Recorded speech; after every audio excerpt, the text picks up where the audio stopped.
เราที่เป็นมนุษย์ถูกตักจูงด้วยสิ่งแวดล้อมและอะไรที่เข้ามาในชีวิตของเรานั่นเป็นเหตุผลว่าทำไมเมื่อเราเริ่มใช้เวลากับบุคคลแบบใดแบบหนึ่งมันแน่นอนว่าในไม่ช้าเราจะเป็นอย่างเขาและมันจะทำให้พวกใกล้ตาบอดเป็นด้วยครับให้คุณเริ่มใช้เวลาอยู่กับผู้ที่ชอบนินทาคุณก็จะเริ่มสร้างนิสัยนั้นขึ้นเช่นกันในด้านเดียวกับสำหรับนิสัยที่ดี หากคุณใช้เวลาแวดล้อมอยู่กับกลุ่มบุคคล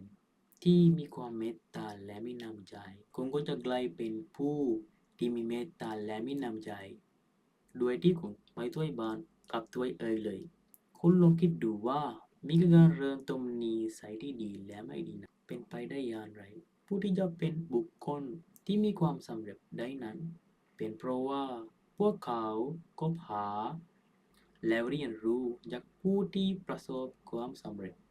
และผู้ที่กลายเป็นผู้ที่เต็มไปด้วยความเก็บชันและมีแต่ความอยากไรกระสมนั้นก็จะอยู่ด้านกลางผู้ที่เต็มไปด้วยความเอกฉันท์และอยากไรกระสน